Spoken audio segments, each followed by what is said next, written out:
यहाँ एक और सवाल है जो शायद सबसे ज्यादा तीखा है। भारत में एक फंड पहले से मौजूद था, नेशनल डिजास्टर रिलीफ फंड, जो पार्लियामेंट के कानून से बना, जिसका ऑडिट सीएजी करता है, जो आरटीआई के दायरे में है। तो एक नया ट्रांसपेरेंसी मुक्त फंड बनाने की जरूरत ही क्यों पड़ी? इस सवाल का सीधा जवाब आज तक न अदालत को मिला न जनता को। लेकिन कहानी का एक और पहलू है और निष्पक्षता के लिए उसे सुनना जरूरी है। दिल्ली हाईकोर्ट में पीएमओ के एक अफसर ने हल्फनामा दाखिल किया। उसमें साफ कहा गया फंड में पूरी ट्रांसपेरेंसी है और इसका ऑडिट एक चार्टर्ड अकाउंटेंट करता है, जिसे खुद सीएजी के पैनल से चुना गया है। सरकार का यह भी कहना था कि फंड में 1 रुपया भी टैक्स पेयर के पैसे यानी कंसोलिडेटेड ऑफ इंडिया से नहीं आता। यह पूरी तरह स्वैच्छिक दान है। सरकार की दलील ये भी थी कि डोनर की थर्ड पार्टी इंफॉर्मेशन कानूनन पब्लिक नहीं की जा सकती, चाहे आरटीआई में आए या ना आए। अब सवाल आता है कितना पैसा और किधर से आया? निजी कंपनियों से 53%, सरकारी उपक्रम पीएसयू से 42% और आम जनता से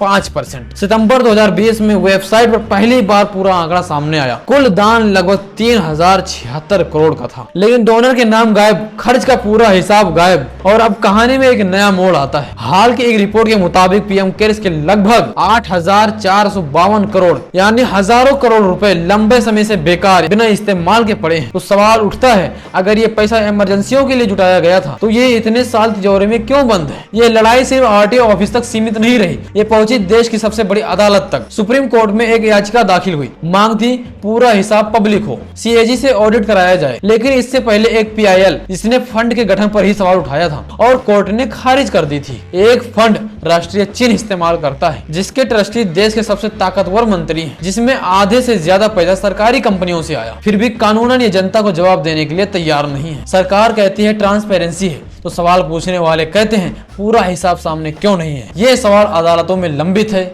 ये सवाल पब्लिक के जहन में लंबित है। आपकी राय क्या है? कमेंट में जरूर दें और आवाज जरूर उठाएं।